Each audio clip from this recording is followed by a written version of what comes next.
सदगुरु कबीर साहब की एक साखी है, 5 तत्व का पुतला, मानुष धरिया नाम, एक कला के बिछुड़े विकल हो सब ठाम।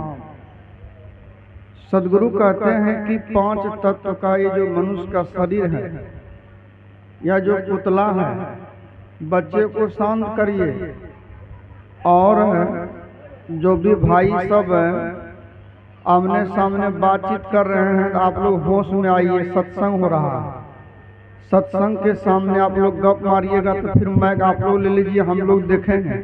बोलिए सदगुरु देव की। तो हम कह रहे थे मेरी माँ बहन, सदगुरु कबीर साहब कहते हैं 5 तत्व का पुतला, मानुष धरिया नाम, एक कला के बिछुड़े विकल हो सब ठाम। मनुष्य के अंदर में एक कला की कमी के चलते, एक ज्ञान के कमी के चलते सदगुरु कहते हैं सब जगह विकल है। विकल का मतलब दुखी है, विकल मैंने परेशान है, विकल मैंने तंग है, विकल मैंने शांति रहित है, विकल मैंने टेंशन में जीवन जीता है। एक कला नहीं रहने के कारण वह एक कला क्या है मेरी माँ बहन मेरे भाई, वही एक कला का ज्ञान संत महात्मा सत्संग में देते हैं। वह एक कला का ज्ञान अगर मानव के जीवन में आ जाए तब तो जीवन सफल हो जाएगा, और कहीं नहीं आया तब क्या होगा? 10 मंजिल का मकान में रहने के बाद भी अगर ये कला नहीं है तो 10 मंजिला के अंदर भी शांति नहीं मिलेगी। करोड़ों का अरबों का आपके पास नोटों का बंडल है और एक कला की कमी है तो नोट का बंडल भी आपको शांति नहीं दे सकती है। ध्यान दीजिए, आपको 10-20 बाल बच्चे, जगह जमीन, कौर कुटुंब, सगा संबंधी, नाती पोता सरपोता सभी हैं, लेकिन एक कला नहीं है तो फिर भी शांति नहीं मिलेगी। वह एक कला क्या है? जिस कला के बारे में रामचरितमानस में तुलसीदास ने कहने की कृपा की, जिन कला के बारे में कबीर साहब ने कहा एक कला के बिछड़े विकल हो सब ठाम, वो कला क्या है बाबा? वह कला है, तुलसीदास जी कहते हैं, बिन सत्संग अविवेक न होई, संत कृपा बिन सुलभ न सोई। बिन सत्संग विवेक, विवेक की नहीं रहने के चलते आज हम विवेकहीन होने के कारण जो है गोतनी गोतनी से लड़ती हैं, भाई भाई से लड़ता है। पहली बात। दूसरी बात, हमारे साहब जी जो है संपत बाबू, हम तो बचपन से ही इनको जानते हैं। जब हम छोटे थे इनके यहाँ कई बार आए थे, तो अभी साहब जी बोले महंत। सच कहिए तो मैं महंत नहीं हूँ, न तो कहीं हमको बड़ा मठ है, न हम कोई बड़ा संत है, और न कोई बड़ा प्रवक्ता है, न कोई गायक है। हाँ, एक बात है, झोपड़ी बनाकर कबीरा तेरी झोपड़ी गलकटियन के पास, तो झोपड़ी बना करके खोपड़ी बनाकर जीवन बिता रहे हैं। इसलिए बाबा महंत कह दिए तो बाबा की बड़ाई है, हम महंत वहंत नहीं है, समझ गए? पहली बात। दूसरी बात, तो सदगुरु कहते हैं कि वह एक कला क्या है बाबा? वह एक कला है, वह विवेक। विवेक नहीं रहने के चलते आज के छोटे छोटे बच्चे देखिए गुटखा खाता है, आज के जवान सब आदमी शराब पीता है, आज के बूढ़ा आदमी गला में कंठी टांग कर भी खैनी खाता है, आज बड़का बड़का दाढ़ी बना करके उजला के केस, ललका कपड़ा पहन करके, उजला कपड़ा पहन करके विवेक के कमी के चलते गाजा में सोटा लगाता है। कहिए विवेक रहता तो गाजा में सोटा लगाता?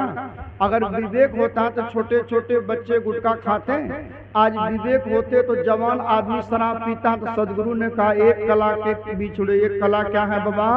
वह एक कला है विवेक, और विवेक ज्ञान की प्राप्ति होती है। तुलसी बाबा कहते हैं सत्संग के अंदर, साधु संगति के अंदर।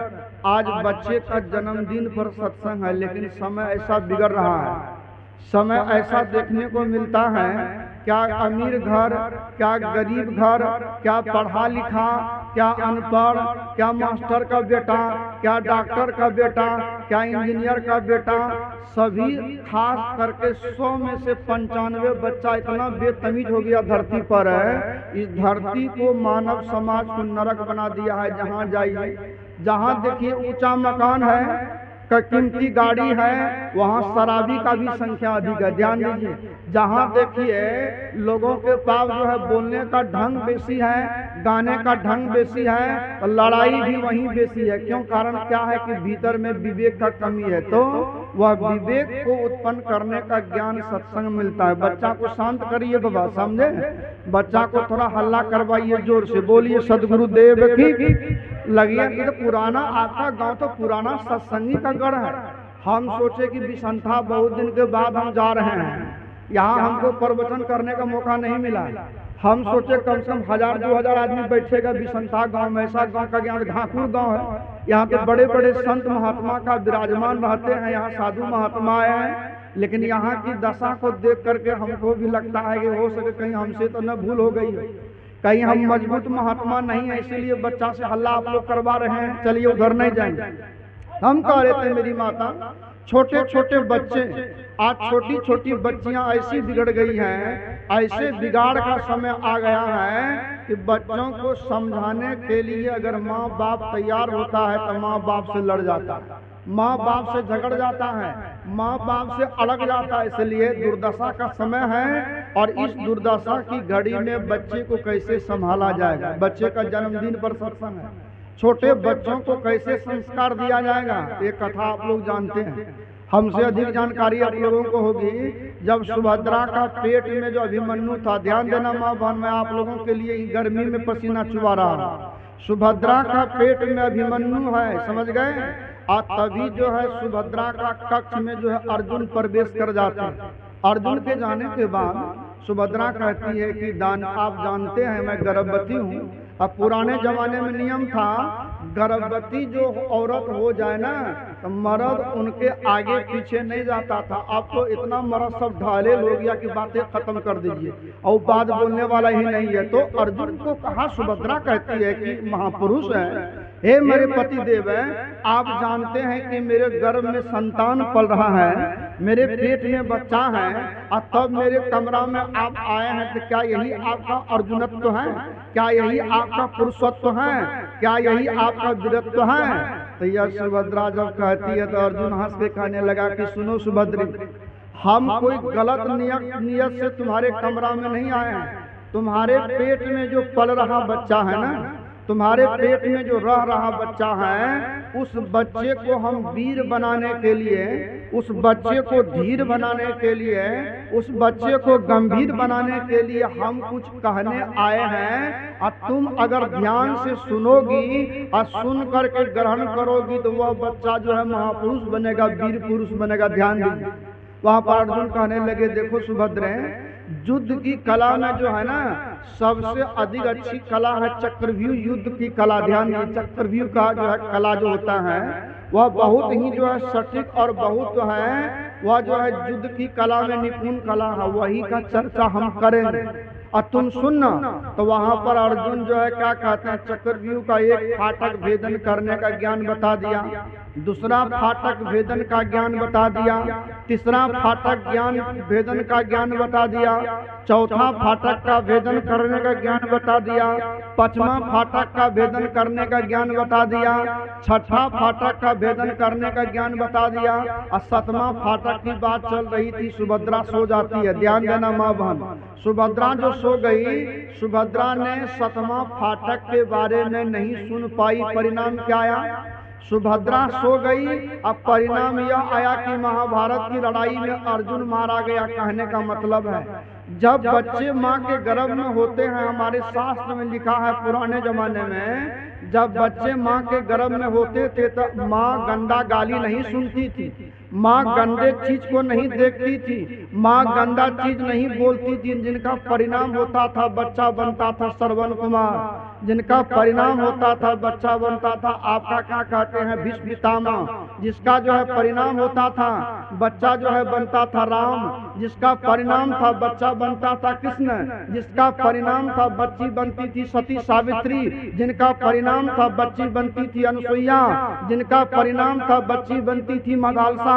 लेकिन आज के जमाने में माँ बहन का मुंह जो है कचरा का मैदान हो गया है। वह पति को भी गाली देने में लेट नहीं करेगी, ससुर को भी गाली देने में लेट नहीं करेगी, सास को भी गाली देने में लेट नहीं करेगी। और गाली बकने वाली माँ से जो संतान पैदा होगा वो समाज का सेवक होगा, वह देश का सेवक होगा। आपको क्या लगता है बुढ़ापा में आपका सेवा करेगा? भले बीए पास कर ले, भले सरकारी सर्विस करें, भले 2 मंजिला मकान बना ले, लेकिन समय समय पर आपके ही जो है छाती पर चढ़ करके आपको छाती चूरेगा और बैठ करके भीतरे भीतर रोइएगा, कोई बचाने वाला नहीं होगा। इसलिए संत महात्मा कहते हैं सत्संग के जरिए बच्चों के संस्कार को जगाइए, सत्संग के जरिए अपने अंदर का संस्कार को जगाइए। रामायण में तुलसी बाबा ने कहने की कृपा करी है, मति कीरति गति भूति भलाई, अजब जही जतन जहाँ जई पाई। कहा मति मैंने होता अच्छी बुद्धि। अच्छी बुद्धि कहाँ मिलेगी बाबा? अच्छी बुद्धि मिलेगी आपको दारू में, या अच्छी बुद्धि मिलेगी गांजा पीने से, या अच्छी बुद्धि मिलेगी खैनी खाने से, या अच्छी बुद्धि मिलेगी बीड़ी पीने से। की बहना सब बीड़ी पियस मिल जाए अच्छा बुद्धि ना। रामायण में लिखी है, तुलसी बाबा कहते हैं मति मैंने मति कहते अच्छी बुद्धि को। अच्छी बुद्धि मिलती है कहाँ मिलती है? तो संतों के सत्संग में। अब संतों सब हम लोग ऐसा बेढंगा हो गए, बुरा नहीं मानिएगा। अब साधु का बेस है बैठ के चिलम पीते हैं, ऐसा साधु का संगति करेंगे क्या हमारा कल्याण होगा? क्या बाबा कल्याण होगा? साधु का बेस है आवो साहेब बनगी जय गुरु दही चूड़ा करो शुरू के बात करें, बुरा नहीं मानिएगा। कहिएगा जय गुरु और दाड़ों से खैनी निकाल करके करिएगा शुरू, तो ऐसा बेढंगा साधु का संगति करने से कल्याण होगा? कि फुल पेंट वाला कल्याण है बाबा? ईमानदारी से बोलिए। साधु का मतलब होता है साधु चाहे फुल पैंट में हो, साधु चाहे उजला कपड़ा में हो, साधु चाहे ललका कपड़ा में हो। साधु किसको कहते हैं बाबा? तो इसका ये मत बुझ लेना कि जो ललका कपड़ा पहन लिया साधु बन गया, जो उजला कपड़ा पहन लिया बन गया साधु बन गया। आप फुल पैंट में भी रहकर साधु बन सकते हैं अगर आचरण आपका ठीक है, व्यवहार ठीक है, खान पान ठीक है, दूसरे का माँ बहन को देखकर बहकते नहीं है, दूसरे का बहू बेटी को देखकर चहकते नहीं है, कहीं गाजा बीड़ी में अटकते नहीं है। क्या बाबा गलती है कि सही है? क्यों बाबा बोलू है नौ में बोलिए, बोलिए प्रेम से सदगुरुदेव की। लेकिन जयकारा में दम नहीं है बाबा। ठीक है बोला हमारा पलटू बाबा जो है, कम से कम जयकारा तुम्हारी। अरे आप लोग बड़े लोग हैं, कम छोटको बाबा जी सबका जयकारा दीजिए। बोलिए सदगुरुदेव की, संत भगवान की। चलो बीच में एक छोटा सा भजन भी गा देते हैं ऐसे। करु सतसंग भरम गढ़ टूटे, करु सतसंग भरम गढ़ टूटे, करु सतसंग भरम गढ़ टूटे, भरम गढ़ टूटे, भरम गढ़ टूटे, भरम गढ़ टूटे, करु सतसंग भरम गढ़ टूटे, करु सतसंग। अच्छा थोड़ी थोड़ी ताली बहन तुम लोग भी बता दो, क्यों बुरा मत मानना मेरी माँ बहन। आजकल अमीर आदमी को बेसी बीपी की बीमारी होता है। आजकल अमीर आदमी का बेसी जो है किडनी फेल हो जाता है। कि मेरा मित्र है 2 लाख रुपया महीना कमाता, हमारे साथ ही इंटर पास किया था। हमको बोला कि बाबा हमने क्या हुआ?